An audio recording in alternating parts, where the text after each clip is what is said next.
ছয় জনগোষ্ঠীক জনজাতি কৰাত মোৰ কোনো আপত্তি নাই। পূৰ্ব জনগোষ্ঠীসকলৰ যদি কোনো হানি বিঘিনি নহয় তাৰ কাৰণে ছয় জনগোষ্ঠীৰ এটা মোৰ আপত্তি নাই।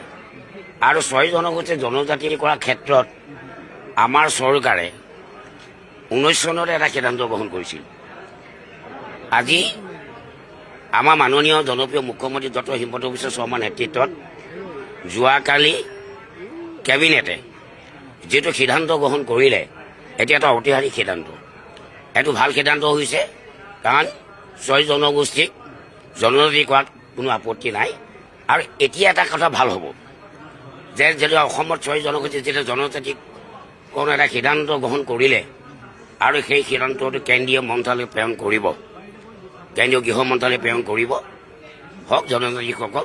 আৰু লগতে মোৰ ব্যক্তিগত মতামত, যিহেতু ছয় জনগোষ্ঠী জনজাতিকৰণৰ দিশে আগবাঢ়িছে আৰু অসমখনক এখন জনজাতি ৰাজ্য হিচাপে ঘোষণা কৰাৰ কাৰণেও আমাৰ চৰকাৰে প্ৰেৰণ কৰিব লাগে। তেতিয়াহে অসমৰ খিলঞ্জীয়া ৰক্ষা কৱচ, অসমৰ জনজাতিসকল ৰক্ষা কৱচ আৰু অসমৰ জাতীয় খিলঞ্জীয়া ৰক্ষা কৱচ